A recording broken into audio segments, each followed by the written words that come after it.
فرمائیے گا کہ اب ملاقات کرنے دینا.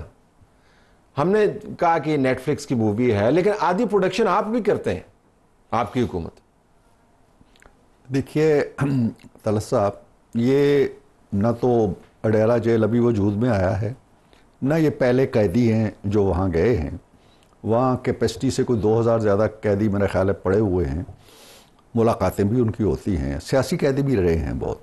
میں تو بارہا یہ کہتا ہوں کہ ایک ریکارڈ دیکھ لیں کہ 1.5-2 سال کے اندر جتنی ملاقاتیں خان صاحب کے ساتھ ہوئی ہیں, اتنی ملاقاتیں زرداری صاحب کے ساتھ 8-10 سالہ قید میں نہیں ہوئی. ہمارے جو چیئرمین صاحب ہیں یوسف رضا گیلانی صاحب, وہ جیل مینول کے تحت اگر گنے تو وہ کچھ 6-7 سال جیل میں رہے ہیں. ان کے ساتھ اس سے آدھی ملاقاتیں بھی, کسی قیدی کے ساتھ اتنی ملاقاتیں. میں ایک اور اس سے بھی بڑی بات کہتا ہوں کہ ہماری پوری ہسٹری کے اندر جو 10-10, 15-15, 20-20, 30-30 سال بھی رہے ہیں, جیم سید رہے ہیں, ہمارے باچا خان رہے ہیں, کسی سے اتنی ملاقاتیں نہیں. اب یہاں پہ نہ نظریے کا جھگڑا ہے, نہ کسی اصول کا جھگڑا ہے, نہ کسی آدرش کا جھگڑا ہے, نہ کسی پروگرام کا جھگڑا ہے, نہ کسی تحریک ہے, نہ کوئی انصاف ہے, ملاقات ہے. اور ملاقات کے گرد سارا کچھ گھوم رہا ہے. اب ایک بات میں کہہ دوں, ملاقات کا جھگڑا عدالتوں میں گیا, آئے دن گیا, 100 سے زیادہ اپلیکیشنز گئی, پھر عدالتوں نے ایک میکانزم بنا دیا. انہوں نے کہا جی کہ لسٹ دی جائے گی اور اس کے مطابق انہوں نے کہا جی کہ سلمان اکرم راجہ صاحب جن کو ڈیپیوٹ کر دیا گیا ہے خان صاحب کی طرف سے, یہ ایک لسٹ دیا کریں گے سپرنٹینڈنٹ کو. آج ان کو خود نہیں ملنے دیا گیا نا. تو میں یہ کہتا ہوں کہ جو لسٹ وہ دیتے ہیں یا تو اس پہ عمل ہونا چاہیے. اگر انہیں نہیں ملنے دیا گیا, جن کو ملنے دیا گیا ہے وہ کیوں, یہ ایسے مسائل نہیں ہیں. اچھا, اگر میں یہ آرگومنٹ پلٹا پاؤں کسی طریقے سے, وہ یہ کہ اگر آپ نے اتنی ملاقاتیں کروا دی ہیں کہ ریکارڈ بن گیا ہے آپ کے اپنے بیان کے مطابق, تو یہ تاریخ پھر آپ نے بنائی ہے نا, مطلب آپ کے دور میں بنی ہے, تو آپ اس کے اندر ایک کا اضافہ کر دینا. اگر آپ نے عادت ڈال ہی دی ہے تو عادت کو پورا ہونے دینا. پھر ایک جملہ جو کہا جاتا ہے نا کہ ملزم قانون کا بڑا لاڈلا ہوتا ہے, ایک اصول بن چکا ہے. ہمارے پوری تاریخ کے اندر ایک ملزم صرف لاڈلا نکلا ہے, باقی کوئی نہیں نکلا ہے. یہ جو مجھے کہتے ہیں نا کہ آپ نے کر دی ہیں, میں نے نہیں کی ہیں. آپ ملاقات کرنا چاہتے ہیں, آپ کوئی راستہ نہیں لیتے, آپ ایک اپلیکیشن بناتے ہیں جی کہ خان صاحب فلاں یہ ہوا وہ ہوا, خان صاحب اس پہ سائن کرتے ہیں, ایک پٹیشن دائر ہو جاتی ہے, آپ وکیل ہو جاتے ہیں. اب آپ کی ملاقات لازمی ہو جاتی ہے, وہ ملاقاتیں ہوتی ہیں. پھر آپ نے یہ جو جتنی سہولتیں ملتی ہیں یہ وایا کوٹ جا رہے ہیں لوگ, ایسے نہیں جا رہے ہیں. ہم بھی ملاقات کرتے تھے میاں صاحب سے, لسٹ جاتی تھی, باہر کبھی بیٹھ کے آ جاتے تھے, شاید خاقان ہمارے ساتھ بیٹھے رہتے تھے, ملاقاتیں نہیں ہوتی تھیں. تو اس میں ہم نہ روکنے میں میرا خیال ہے کوئی ہمارا رول ہے, نہ وہاں بھیجنے میں کوئی ہمارا نہ ملاقات کروانے میں. پی ٹی آئی کہتی ہے آپ کے ہاتھ میں نہیں ہے, آپ کی طرف وہ اعتراض اٹھاتے ہیں, وہ کہتے ہیں ساری اسٹیبلشمنٹ مینیج کر رہی ہے, لیکن الزام آپ کی طرف آتا ہے. میں یہ کہتا ہوں کہ ملاقاتیں ہو رہی ہیں نا, چلیں آج نہیں ہے کل ہو جاتی ہے. بہنیں روز ہی ملتی ہیں, ہفتے میں ایک دن نہیں 2 دن نہیں. وہ کہہ رہی ہیں 3 ہفتے سے نہیں ملنے دیا گیا, آج تو بڑی پریشان تھی. وہ پریشان تھی, مل جائیں گی, ایسی کوئی بات نہیں ہے.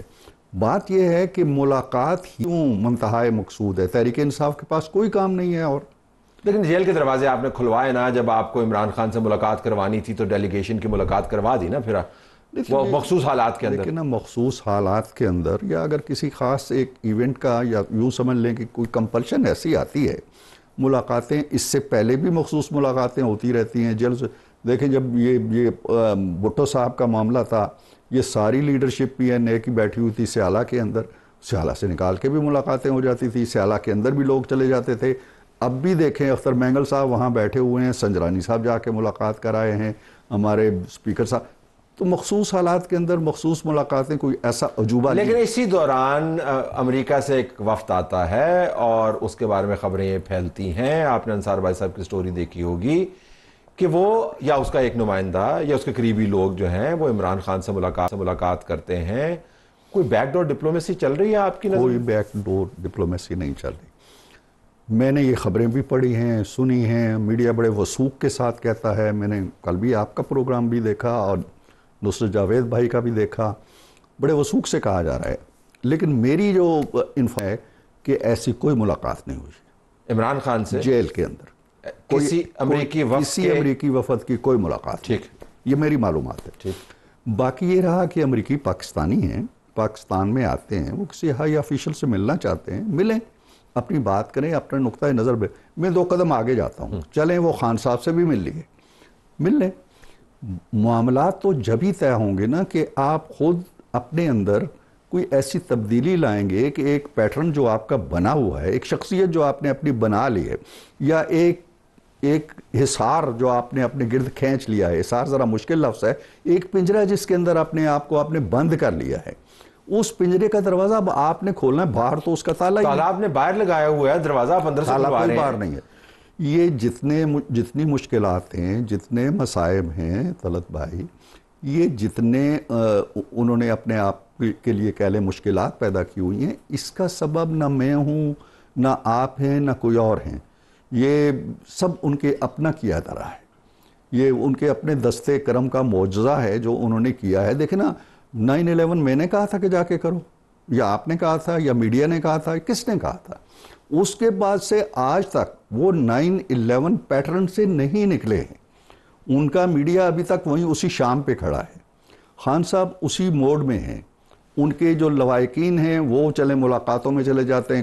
اب سواتی صاحب کہتے ہیں جی ہم تو ڈے 1 سے ملاقاتوں کے لیے جتن کر رہے ہیں. کبھی کسی استاد کے پاس جاتے ہیں, کبھی کسی اینکر کے پاس جاتے ہیں.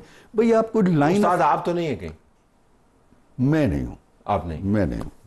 ویسے آپ کے شاگردوں نے شہرت ویسے بڑی پائی ہے ماضی میں. میں نام وام نہیں لوں گا, لیکن ایک آدھ کوئی نکل جاتا ہے ایسا. میں بہرحال نہیں ہوں. لیکن آپ نہیں ہیں؟ میں نہیں ہوں. لیکن میں ایک سوال چھوڑے جاتا ہوں. آپ کا اگر رابطہ ہو, جو کہ پروگرام آپ روز ہی کرتے ہیں, تو ضرور پوچھئے گا کہ آپ نے جناب عالی کوئی NRO نہیں لینا, آپ نے کوئی ڈیل نہیں کرنی, آپ رعایت نہیں لینی, آپ نے ان سے کوئی ریلیف نہیں لینا. آپ نے جیلوں کے دروازے سے نکلنا ہے پروسیس کے تھرو, عدلیہ کے تھرو. آپ بہادر ہیں, دلیر ہیں. آپ جاتے کیوں ہیں ان کے پاس؟ کیا لینے جاتے ہیں؟ دیکھو وہ تو پبلک سٹینس ہے, اور آپ کو پتہ ہے کہ پبلک سٹینس ہے, اور آپ کو پتہ پالیٹکس کے اندر تو پھر یہ داؤ چلتے ہیں. یہ داؤ کی بات نہیں ہے. پبلک سٹینس ان کا ہے, اندر خانے وہ ظاہر ہے ریلیف لینا چاہیں گے. چاہیں تو پھر بولیں نا. اب میں مریض کہاں ہے نا, کیا دیکھیں نا, میں ایک ڈاکٹر کے دروازے پہ ٹھک ٹھک ٹھک ٹھک ٹھک ٹھک بجائے جا رہا ہوں, اور ڈاکٹر جو ہے وہ پوچھتا ہے بھی کیا مسئلہ ہے. تو میں کہتا ہوں جی مجھے تو کوئی بیماری نہیں ہے, مجھے تو دوائی بھی نہیں چاہیے, مجھے انجیکشن بھی نہیں چاہیے, میں نے نبض بھی نہیں دکھانی. تو بھئی کیا لینے آئے ہو؟ پارٹیز میں ایسا ہوتا ہے نا سینٹر صاحب, آپ چونکہ خود جہاندیدہ شخص ہیں اور آپ نے اتار چڑھاؤ بہت دیکھا ہے سیاست کا. جب میاں شریف اور مریم نواز جو ہیں وہ پرسونا نان گراٹا تھے, تو اس وقت آپ کی جماعت کے اندر سے لوگ جا کے لوگ ملا کرتے تھے جنرل باجوہ سے, جنرل فیض سے رابطے میں تھے. میں یہ نہیں کہہ رہا کہ میاں صاحب کے لیے کنسیشنز مانگتے تھے, لیکن یہ تو اس میں تو کوئی غلط بات نہیں ہے. پبلک سٹینس کیا تھا؟ میں غلط اور صحیح کی تو بات ہی نہیں کر رہا. میں بالکل نہیں کہہ رہا ہوں کہ وہ ملتے ہیں یا ملنا چاہتے ہیں تو وہ غلط کام کر رہے ہیں, وہ بہت اچھا کام کر رہے ہیں. لیکن وہ یہ کیوں کہتے ہیں کہ ہمیں اگر رعایت بھی نہیں چاہیے, سب کچھ بھی نہیں چاہیے, تو پھر اس دروازے پہ کیوں جاتے ہیں؟ وہ اپنے حلقے کی سیاست بھی تو کرنی ہے, لوگوں کو خوش بھی تو کرنا ہے. ان کا اتنا ہی نادان ہے کہ وہ نہیں سمجھ رہا کہ جی دروازہ بھی کھٹکھٹائے جا رہے ہیں اور کہتے ہیں جی مجھے بھیک بھی نہیں. آپ کو ان کی نادانی کے بارے میں کیوں شک ہے؟ مطلب ہے کہ سیاست کے اندر آپ نے کیا کچھ ہے. چلو میاں صاحب کی طرف آتے ہیں. یہ ہمیں پہلے بتایا گیا تھا میاں صاحب جب لندن سے آئیں گے تو اس کے بعد وہ متحرک ہوں گے. اب میں آج ایک عجیب و غریب قسم کی ہیڈ لائن پڑھ رہا تھا. ظاہر ہے وہ نون لیگ نے ترتیب نہیں دی ہیڈ لائن, لیکن ہے بڑی دلچسپ. وہ یہ ہے کہ میاں صاحب لندن جائیں گے, پھر واپس آئیں گے, تو پھر متحرک ہوں گے. تو یہ کیا ہے, لندن جا کے واپس آ کے متحرک ہونا ہے یا؟ میں یہ کہنا چاہتا ہوں آپ کے اس پروگرام میں میرا میاں صاحب سے رابطہ رہتا ہے, روزانہ کی بنیاد پہ رہتا ہے, کبھی کبھی ملاقات بھی ہو جاتی ہے. ایسا نہیں ہے کہ میاں صاحب معاملات سے لا تعلق ہیں. معاملات پہ نگاہ بھی ہے, مشورہ بھی دیتے ہیں. وزیر اعظم بھی ہر ہفتے ایک نہ ایک میٹنگ ہوتی ہے, ہفتے اتوار کو وہاں جا کے. مریم خود جو سب سے بڑے صوبے کو چلا رہی ہیں, وہ براہ راست ان کی نگرانی میں ہے. وہ پارلیمنٹیرین سے ملتے رہتے ہیں. انہوں نے کوئی 150-200 کے قریب جو ہمارے MP دوسرے ہیں, رمضان سے پہلے ان سے ملاقاتیں کی ہیں. سو یہ کہنا کہ جی وہ لا تعلق ہیں یا ان ایکٹیو ہیں, بڑے معاملات پر نظر نہیں آتے نا. جعفر ایکسپریس کا واقعہ, بڑے معاملات میں نظر نہ آنا جو ہے, معیشت جو ان کی وجہ شہرت, وہ کہتے ہیں کہ مجھے جس طریقے سے معیشت کو چلانا آتا کسی اور کو نہیں چلانا آتا, اس کے اتنے بڑے بڑے معاملات ہیں, اس کے اوپر وہ خاموش رہتے ہیں. بہت سارے ایشوز ہیں. لیڈر بولتا ہے نا جی, بعض اوقات دیکھیں ضرور ہے لیڈر بولتا ہے, لیڈر کا بولنا معنی رکھتا ہے. لیکن جب لیڈر نہیں بولتا نا تو بھی وہ بول رہا ہوتا ہے. اچھا وہ ڈکشنری تو آپ ہمیں دے رہے ہیں جس سے وہ ڈکشنری موجود ہے، وہ ڈکشنری موجود ہے، وہ بڑا لاؤڈ اینڈ کلیئر بول رہا ہوتا ہے۔ میرا خیال یہ ہے کہ میاں صاحب نے ایک ڈیلیبریٹ فیصلہ کیا ہوا ہے۔ شکایتی قسم کی خاموشی؟ نو، شکایتی ہوتی تو جو میں نے پہلے گزارش کی ہے آپ سے کہ وہ معاملات کے ساتھ ان کا پورا تعلق ہے، ریلیونس ہے، مشورہ ہوتا ہے، کوئی بڑی چیز، کوئی بڑا قانون ان کے مشورے کے بغیر نہیں بنتا، تو ہی از ان۔ لیکن وہ اس طرح کی انٹری دینا کہ نظام کے اندر کوئی ہلچل پیدا کر دیں یا کوئی متوازی بیانیہ شروع کر دیں یا کچھ بھی نہ کریں لیکن ان سے معنی کشید کر کے ہم لوگ اپنے مرضی کی سرخیاں لگانا شروع کر دیں اور ایک ٹھہری ہوئی جھیل کے اندر ایک ایسا کنکر پھینک دیں کہ پھر وہ دائرے تھمنے میں نہ آئیں، وہ یہ نہیں کرنا۔ تو ہم نے اگر کشیدنا ہے تو ہم ان کی خاموشی کو بھی کشید سکتے ہیں، اور خاموشی کا مطلب یہ ہے کہ وہ یا تو ان کی زبان بندی ہے یا پھر یہ ہے کہ وہ اس نظام میں، آپ جس طرح آپ نے کہا کہ تلاطم نہیں لانا چاہتے، تو نظام کے اندر خرابی ہوگی کہ نواز شریف کے 2 جملے جو ہیں اس کی جڑیں ہلا دیں گے، اتنا ہی کمزور تو نہیں ہے نا؟ تو میں نے کشید کر لیا نا ابھی آپ کے سامنے۔ نہیں، وہ تو پھر آپ کے حسن نظر پہ ہے۔ آپ نے جو تشریحات بیان کی اس میں سے میں نے کہا کہ میں اور معنی کشید کر لوں گا، آپ اپنے اور معنی کشید کر لیں گے، خاموشی اعتراض والی نہیں ہے۔ لیکن یہ کہنا کہ کسی نے کوئی زبان بندی کی ہوئی ہے، نواز شریف کی زبان۔ اچھا پھر کم از کم یہ نہ کہا کریں نا کہ پھر واپس آ کے متحرک ہوں گے، پھر خام خواہ جو ہے ہم سوچتے رہتے ہیں، نظر نہیں آتا۔ میرا خیال نہیں ہے کہ میاں صاحب نے کوئی ایسی سٹیٹمنٹ دی ہے۔ اگر آپ لوگوں میں سے یا میرے پرانے ساتھیوں میں سے کوئی لگا دیتا ہے خبر کہ جو واپس آ کے متحرک ہوں گے تو اس کی جواب ذمہ داری آپ کی طرف سے، اس کی جواب دہی بالکل ٹورڈز دی اینڈ۔ بلوچستان کے اوپر جو ہے وہ معاملہ کس طرف جا رہا ہے، ہم نے دیکھا دہشت گردوں سے معاملہ شروع ہوا، اس کے بعد وہ لوگ جن کے بارے میں ہم کہتے تھے کہ یہ ناراض بلوچ ہیں اور بندوقیں لے کے پہاڑوں پہ چلے گئے، ہم نے ان کو واپس لے کے آنا ہے، وہ بھی ان کے ساتھ مل گئے۔ پھر ہم نے اندرون دیکھا کہ جن لوگوں کو الیکشن پر اعتراضات تھے وہ بھی ان کے ساتھ چلے گئے، جو دائیں بازو کی سیاسی جماعتیں ہیں وہ بھی ان کے بیانی کے قریب کھڑی نظر آئیں، جو سردار موجود تھے نظام کے ساتھ وہ بھی اب ان کے ساتھ ہیں۔ اب اختر مینگل جب ان لوگوں کے لیے دعائیں کرتے ہوئے آپ کو سنائی دیتے ہیں جو ریاست کے بیانیے کے مطابق ریاست کے خلاف نبرد آزما ہیں، تو دیٹ شوڈ ریئلی وری یو۔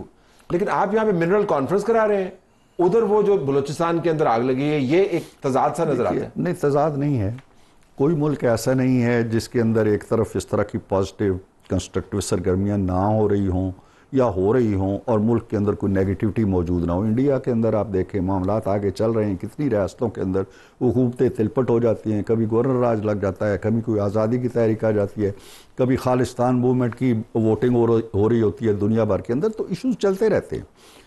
اس کا یہ مطلب نہیں ہوتا ہے کہ بلوچستان کے اندر صورتحال، جو کہ میں سمجھتا ہوں کہ اصلاح طلب ہے اور اس کے اوپر نگاہ بھی ہے، ایسا نہیں ہے کہ اسے نظر انداز کیا جا رہا ہے، کئی سطحوں پہ اس کے اندر کام ہو رہا ہے اور انشاءاللہ اس میں بہتری آئے گی۔ لیکن یہ مطلب نہیں ہے، اب آپ دیکھیں نا کہ نواز شریف کا دور جو آپ نے 13 سے 18 تک دیکھا، دہشت گردی بڑے عروج پہ تھی جب وہ آئے، لیکن اگر ہم دیکھیں پچھلے 15-20 سال کو تو وہ جو 5 سال کا پیریڈ ہے وہ تعمیر اور ترقی کے حوالے سے بھی سب سے منفرد نظر آتا ہے۔ وہ چیزیں اپنی جگہ ہیں، اب ان چیزوں کی وجہ سے ہم ملک کی رفتار کو، ملک کی ترقی کو، ملک کے استحکام کو، انویسٹمنٹ کو، معیشت کو بریکیں لگا کے نہیں بیٹھ سکتے کہ جی ادھر دہشت گردی ختم ہوگی، ادھر سے BLA یہ آپ کی نظر میں ایشو ہے یا چیلنج ہے یا بہت بڑی تھریٹ ہے؟ آپ اس کو کیٹیگرائز کیسے کرتے ہیں کہ اس کے مطابق آپ کا رسپانس ہوگا نا؟ آپ کی طرف سے کوئی پوائنٹ پرسن ابھی تک اپوائنٹ نہیں کیا گیا، مقامی طور پہ لیڈران ان سے ملاقاتیں کر رہے ہیں، لیکن مجھے لگتا ہے یہ کہ آپ اس کو ریلی C گریڈ سے شروع کر رہے ہیں، پھر دیکھیں گے B پہ جانا ہے انگیجمنٹ وائز۔ ایک تو طلعت صاحب یہ ہے، آپ بھی جانتے ہیں اس چیز کو، کہ یہ صورتحال ایگریویٹ شاید ہو گئی ہو یا اس کا رخ بدل گیا ہو، لیکن کسی نہ کسی طرح کی بے چینی یا بے کلی کہہ لیں، میں بدامنی بھی نہیں کہہ رہا، یہ بلوچستان کے اندر رہی ہے، پچھلے 70-80 سالوں میں رہی ہے، بڑی شدت کے ساتھ بھی رہی ہے۔ ہم نے پتہ نہیں جیٹ طیارے بھی کسی زمانے میں استعمال کیے ہیں، تو یہ کہانی تو بڑی پرانی ہے، لیکن اس کے اندر اصلاح کی کوششیں جو ایک تسلسل کے ساتھ ہونی چاہیے تھی یا یوں کہہ لیں کمٹمنٹ کے ساتھ ہونی چاہیے تھی، وہ نہیں ہوئی ہیں اور اب تک نہیں ہوئی ہیں۔ اب اس وقت بھی آپ ٹھیک کہتے ہیں کہ ہمیں فوکس کرنا چاہیے اس پہ، اور کر رہے ہیں۔ میری نگاہ میں جو میری معلومات ہیں کہ اس میں ایک سطح پہ ٹھیک ہے، ہم جو انسرجنسی ہے یا جو پہاڑوں پہ چڑھے ہوئے لوگ ہیں ان سے ان کی زبان میں بات کریں گے جو وہ سمجھتے ہیں، اور جو نیچے لوگ بیٹھے ہیں اور آئین کی بالادستی کو سمجھتے ہیں، جمہوریت کے تقاضوں کو سمجھتے ہیں، اختر مینگل صاحب سے ابھی میں ایک فنکشن میں کراچی میں تھا کچھ 15-20 دن پہلے، تو میری بڑی اچھی سٹنگ ہوئی، باتیں ہوئیں، اور ایسے لوگوں سے بات چیت ہو سکتی ہے۔ اچکزئی صاحب ہیں اور لوگ ہیں، مالک صاحب ہیں، تو ان کے ساتھ رابطے بند نہیں ہیں، ان کے ساتھ ملاقاتیں۔ تو آپ پوائنٹ پرسن بن جائیں نا، آپ خود جا کے ان سے رابطے کریں نا۔ شادیوں میں ملاقات چلے ہو ہی جاتی ہے، لیکن ویسے پوائنٹ پرسن بن جائیں۔ آپ جی ہاں، ہونا چاہیے، مرکز کا کوئی پوائنٹ پرسن ہونا چاہیے۔ ٹھیک کہتے ہیں آپ، بالکل اس کا ایک رسمی میکنزم بننا چاہیے تاکہ اس کو زیادہ ایک اچھے منظم طریقے سے آگے بڑھایا جائے۔ معاملات ایسے ہیں کہ جو میرا خیال یہ ہے کہ ایک سنسیئر ایفرٹ ہو اگر تو وہ قابو میں آ سکتے ہیں۔ اگر میاں صاحب لندن جانے کے بجائے یا بیلاروس جانے کے بجائے بلوچستان، دیکھیے اس پہ بھی بات ہوئی ہے، اس پہ بات ہوئی ہے میاں صاحب سے، اس موضوع پہ میری ذاتی طور پہ بھی بات ہوئی ہے، ان کی اپنے دلائل ہیں اس معاملے میں، اور شاید اس کی ایک ضرورت زیادہ شدت کے ساتھ کسی وقت محسوس ہو اور وہ واقعی کریں، لیکن میں سمجھتا ہوں کہ اس وقت وہ یہ معاملات حکومت یا حکومت کی جو اپنی کاوشیں ہیں انہی پہ چھوڑنا چاہتے ہیں۔ تو ہم اس شدت اور حدت کا انتظار کریں گے جو میاں صاحب کو متحرک کریں، دل میں پیدا ہو اور محسوس کریں کہ جی ہاں مجھے اب اس پہ ایکٹیو ہونا چاہیے۔ وہ سمجھتے ہیں کہ جو مختلف سطحوں پہ حکومت کام کر رہی ہے وہ ٹھیک کام کر رہی ہے، اور اس کے نتائج نکلنا چاہیے۔ آپ کو بہت شکریہ۔